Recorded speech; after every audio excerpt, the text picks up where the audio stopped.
In spiritual life, many seekers are fascinated by siddhis or special powers such as reading others' minds.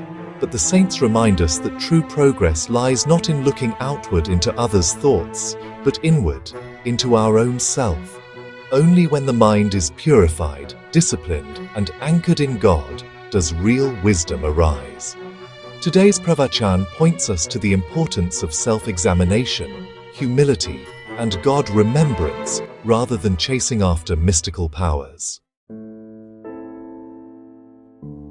It is no great art or acquisition to be able to read the mind of others. If your mind is in tune with that of the other person, you can read his mind, but this will be possible only if your mind is pure. There is a certain discipline for achieving this. So long as this discipline is practiced, this power exists. When it stops, the power is lost. One who uses such power commercially need not necessarily be graced by God, and it is worthless if God's grace is not there. It is not essential to know each other's language for knowing the mind. Suppose a beggar from a different region comes to your doorstep and sings in his language. You cannot understand his song, but you certainly understand that he is begging. Similarly, one may understand the broad outline of the thoughts in the other person's mind. It does not matter if the actual meaning of the words is not understood. If the listener comes with a keen interest, he automatically understands the essence of the speech. However, if the listener is not keen, then in spite of the clarity of the speaker, he does not really understand. Philosophical thought is eternal, never changing. It has to be expounded in different languages, according to the needs of place and time. Suppose we are traveling in a train. We remain on our seat, but are moving with the train continuously. Similarly, if we stick to God, we shall reach our destination. The lesson to learn from Rama's life is that while in this human body, you should do your duty properly in respect of everyone. Stand before Rama and tell him, I am doing such and such a thing, and then do it. Remember God while doing the work.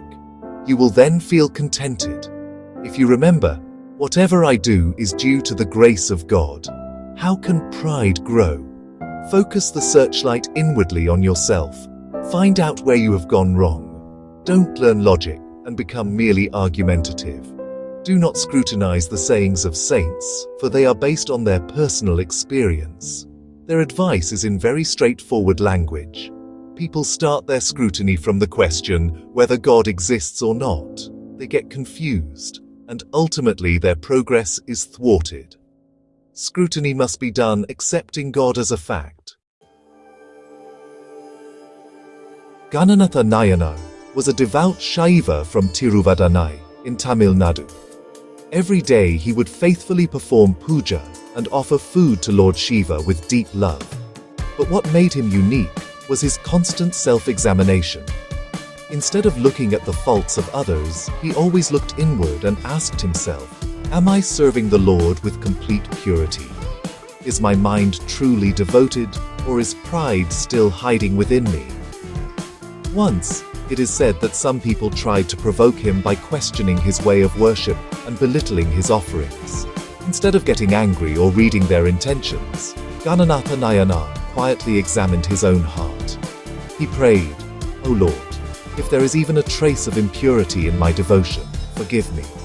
Make me worthy of your grace. This humility transformed him. While others spent time judging and criticizing, Ghananatha Nayanar focused only on purifying himself. Because of this sincerity, Lord Shiva blessed him with his divine vision and accepted his devotion. His life teaches us that true mind reading is not about knowing others' thoughts.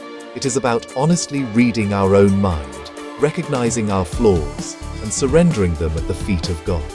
Just as today's Pravachan says, real progress comes not from scrutinizing others or debating God's existence, but from purifying our own heart with humility and remembrance of Him.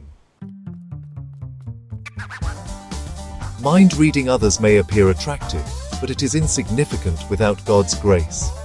The real mind reading begins when we turn inward, purify our own heart, and live in remembrance of God.